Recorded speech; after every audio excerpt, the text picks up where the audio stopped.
Bismillahirrahmanirrahim. Welcome to International Islamic University, Islamabad School, Sahiwal Campus online lectures. This is grade 1 English lecture number 1, unit number 3, I love pi. Today we are going to cover page number 16 and 17. Dear students, today we are going to read the poem, we are going to answer some questions, and we are going to learn about nouns. Now, first of all, I want you to make sure that you have your student book, your classwork notebook and your complete stationery available with you. Please listen to the teacher carefully and note down all the questions that come to your mind. अगर आपके जहन में कोई भी question आते हैं, आपको कोई चीज़ समझ नहीं आती है, तो उसको अपने एल्डर्स की मदद से, अपने मामा या बाबा या किसी बड़े बहन भाई की मदद से उसको नोट डाउन कर लें कहीं पे, ताकि जब डिस्कशन सेशन हो हमारा तो आप उसमें वो क्वेश्चन पूछ सकें. अगर आपको कोई चीज़ समझ नहीं आती तो I will explain it again. Please open your books, page number 16. I hope you have written date and day. The method is written on the top of my slide. And this is a poem. The poem is about a child. एक बच्चा है जिसको पाई बहुत पसंद है, तो उसने पाई के बारे में, पोएट को बेसिकली पाई पसंद है बहुत ज़्यादा, तो उसने पाई के बारे में एक पोएम लिखी है. पाई क्या होता है? पाई खाने की एक चीज़ है, केक की तरह की आप इसको कह सकते हैं, लेकिन इसके अंदर फिलिंग होती है. ये मीठी भी हो सकती है, नमकीन भी हो सकती है. इसके अंदर एप्पल्स या चिकन या मैक्रोनी या किसी भी चीज़ की फिलिंग होती है इसके बीच में. ठीक है, आप एक बच्चे को देख रहे हैं, इसके अंदर ढेर सारी पाइस पड़ी हैं और वो पाई खाने का बहुत ज़्यादा शौकीन है. So let's read this poem. Please read with me. My oh my, why oh why, do I love every sort of pie. अब ये पोएम है क्योंकि, तो हमने यहाँ पर देखें, माई ओ माई का मतलब यहाँ पर ये नहीं है मेरा और मेरा ओ मेरा, नहीं, नो. दिस मीन्स, जैसे for example you say oh my god, so here it is like that.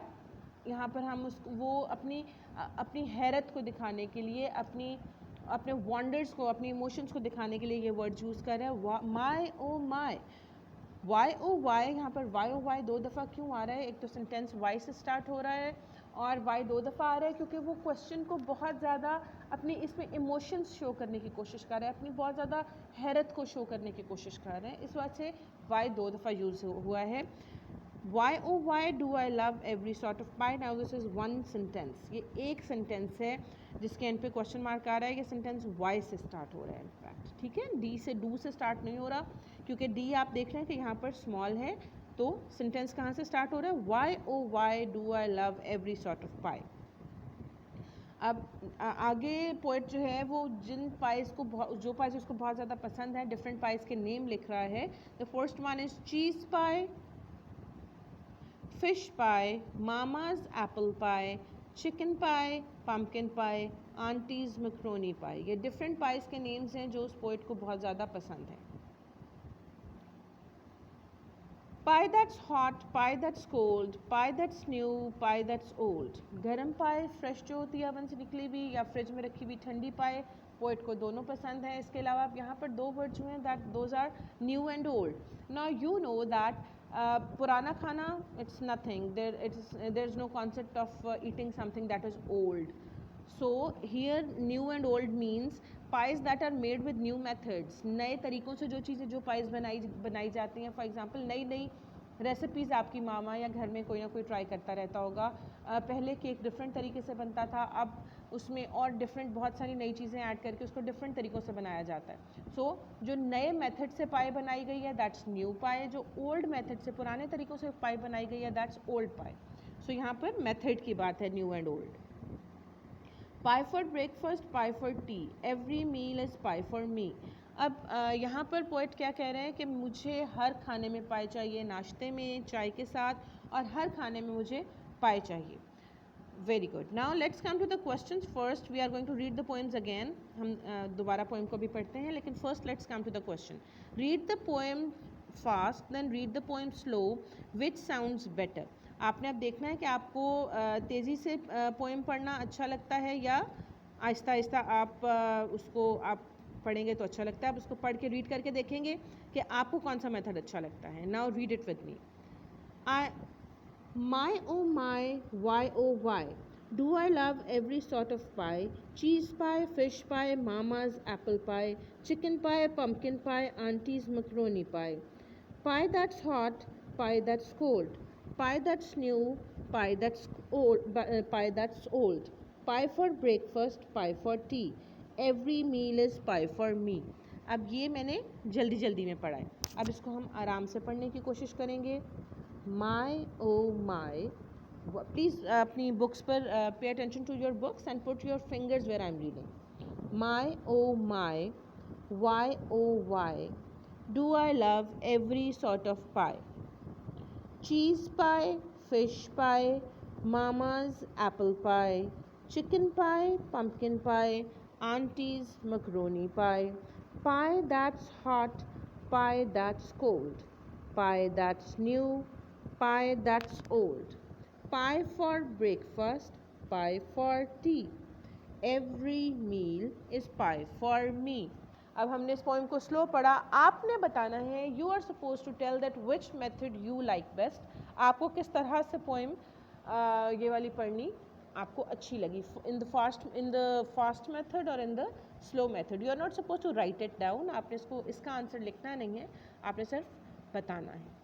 Okay, the question then now let's come to question number 2. Find two words that rhyme with pie. What are the rhyming words? Rhyming words वो words होते हैं जिनकी sounds एक जैसी हों। For example, cat and bat. Now cat, C-A-T cat, B-A-T bat, दोनों के end पे A-T आ रहा है। Bat, cat, दोनों की sounds एक जैसी हैं, इनको हम rhyming words कहते हैं, जिनकी sound एक जैसी, जिनकी आवाज़ एक जैसी होती है। तो आपने ये बताना है कि पाए के साउंड जैसे और कौन से वर्ड्स हैं।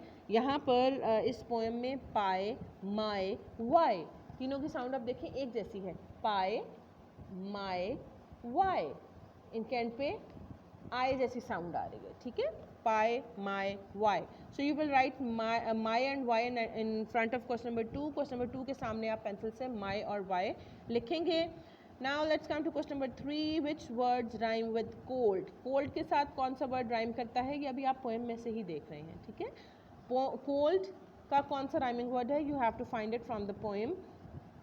Now the rhyming word of cold is old. Old, new and old. आप लिखा हुआ है आपके poem में new and old. So the rhyming word of cold is old. Very good. Now next question, think of two more words that rhyme with cold. आपने और खुद से दो वर्ड सोचने हैं जो कोल्ड से राइम करते हैं। There can be many words, लेकिन आपने सिर्फ दो लिखने हैं।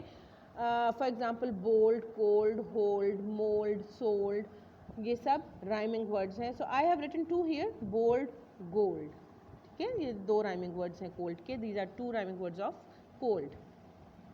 You are supposed to write these answers in front of the questions. आप क्वेश्चन के सामने क्वेश्चन नंबर 2, 3 और 4 का आंसर आप लिखेंगे। 3A और 3B, सॉरी 2, 3A, 3B इनके आंसर्स आप लिखेंगे बुक पर। Question number 4 is find two words that rhyme with C.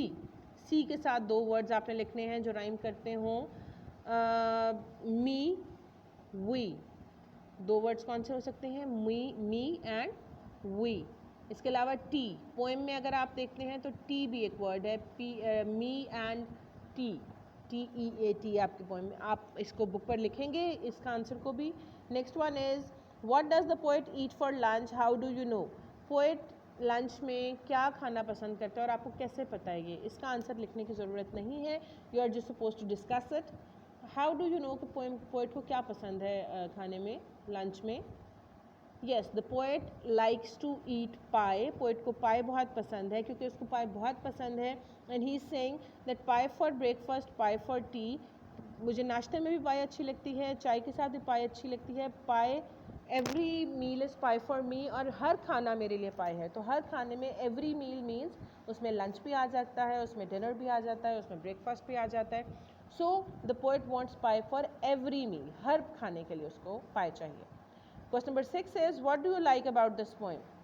Well, I like pie, and that's why I like this poem, because this poem is about the pies, because I love to eat pie.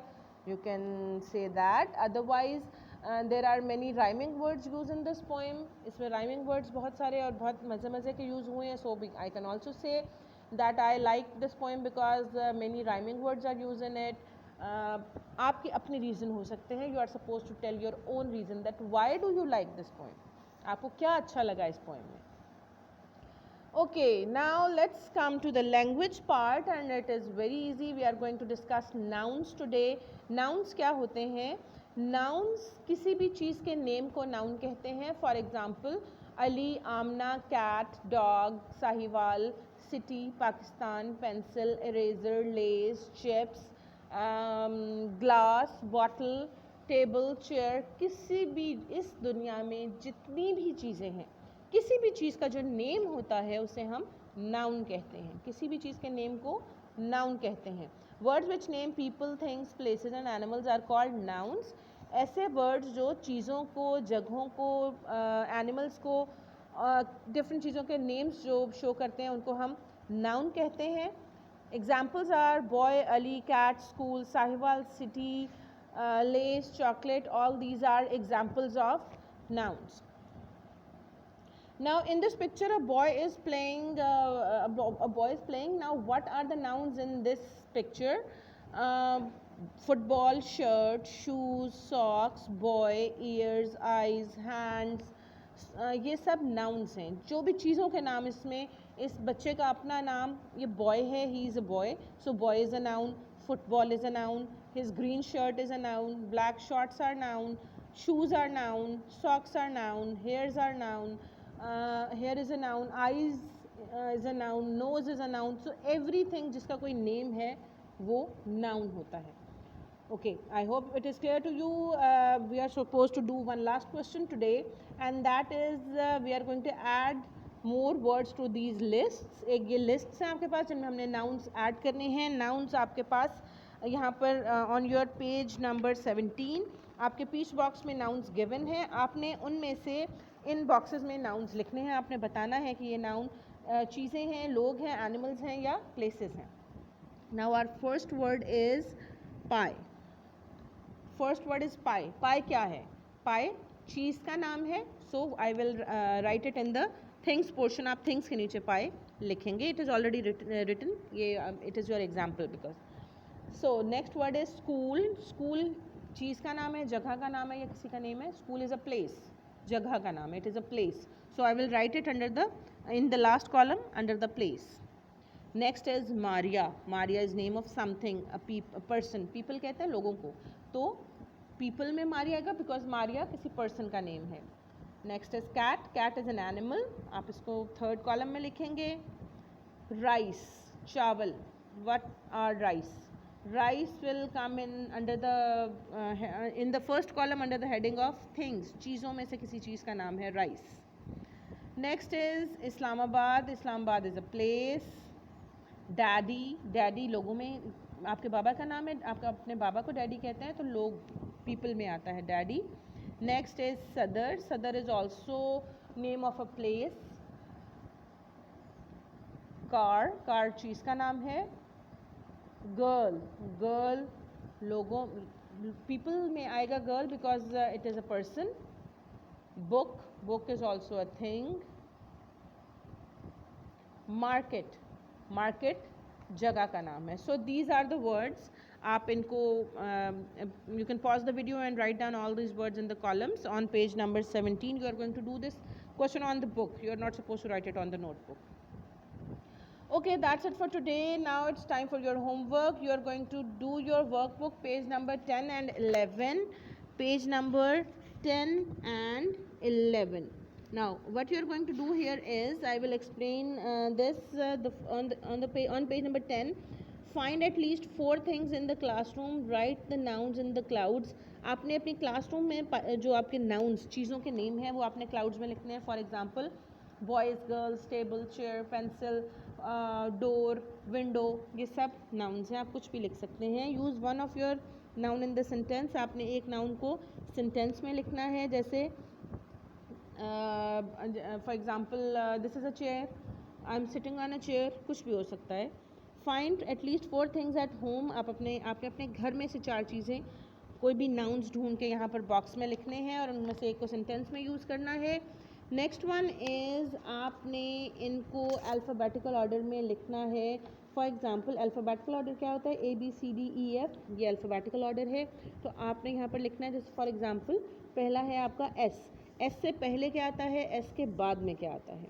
ठीक है, आपके पास ऊपर ABC given है. देखें, S से पहले R आ रहा है, S के बाद T आ रहा है. You will write R before S and T after that. Next आपने इनको भी अल्फ़ाबेटिकल ऑर्डर में अरेंज करना है। 1 2 3 4 आपके पास नीचे स्पेस गिवन है, वहाँ पर आप लिखेंगे। इसमें से आप फॉर एग्ज़ाम्पल देखती हैं अगर तो ABC सबसे पहले है बाइक, B, B सबसे पहला लेटर है जो इनमें से B सबसे पहले आता है, इसलिए बाइक आप 1 में लिखेंगे। उसके बाद आपके पास D आ रहा है, that is dog, so bike will come in first row and dog will come in the second, 2 के आगे डॉग आ जाएगा। आपने इस तरह से इन सबको अरेंज करना है। I hope you have understood the lesson and you have understood your homework. That's it for today. Thank you very much. Take care of yourself. Allah Hafiz.